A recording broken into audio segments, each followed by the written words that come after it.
আসসালামু আলাইকুম। আবারও হাজির হলাম আপনাদের মাঝে নতুন আরেকটি ভিডিও নিয়ে। আপনারা দেখতে পাচ্ছেন আমাদের সামনে একটি মাইক্রোল্যাব স্পিকার আছে এবং এটি কি সমস্যা সেটা আমরা দেখব।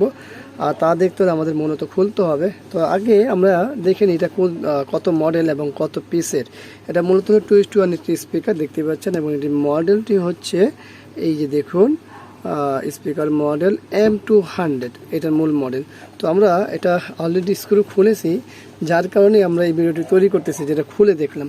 অনেকে আমরা বছরকে বছর না ব্যবহার করে ফেলে রাখি, তো ফেলে রাখলে কি হয় সেই বিষয়টি আজকে আমরা দেখানোর চেষ্টা করব। তো আশা করব মন দিয়ে আপনারা সকলে দেখবেন।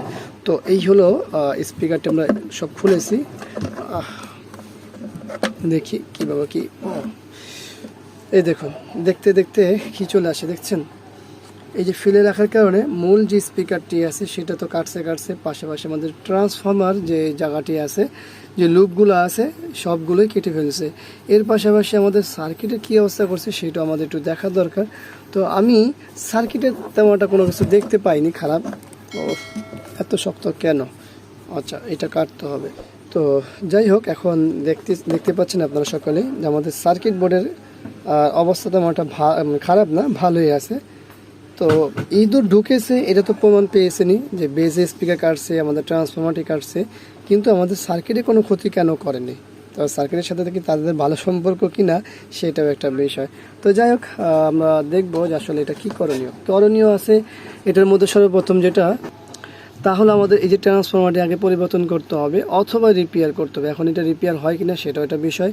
তারপরে হচ্ছে আমাদের মূলত বেজ স্পিকারের যে সমস্যাটা আছে সেটা সমাধান করা। এখন হয় পেপার লাগালে হতেও পারে, আবার অনেক সময় কয়েলও কাটা হতে পারে, কিন্তু যতটুকু দেখা যাচ্ছে যে পেপার লাগালে হবে।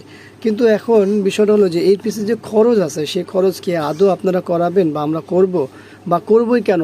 কয় টাকা হলে পাওয়া যায়? আরও অল্প টাকা হলে তো এখন ভালো ভালো স্পিকারও পাওয়া যায়। তবে এটাও বিষয় যে অল্প টাকা হলে তার এই জিনিস পাবেন না। এটা অনেকের শখের হতে পারে, আপনারও শখের হতে পারে, আমারও শখের হতে পারে।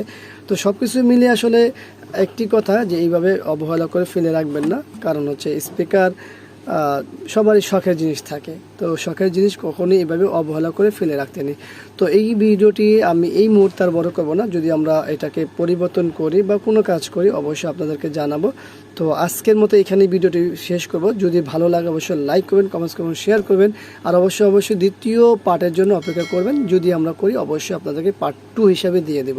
তো সবাইকে ধন্যবাদ। আরেকটি বিষয়ে কথা না বললেই নয়, আপনারা সকলে অবগত আছেন যে দেশের পরিস্থিতি খুবই বাজে। সেটা হলো যে রাজনৈতিক কোনো বিষয় না, ডেঙ্গু জ্বর নিয়ে। তো ডেঙ্গু জ্বর কীভাবে হয় সেই বিষয়গুলো আপনারা সকলে সতর্ক থাকবেন। কারণ হচ্ছে ডেঙ্গু কিন্তু এমনি নয় না, এডিস মশা থেকে, এডিস মশাই মূলত ডেঙ্গু জ্বরের ভাইরাস বহন করে।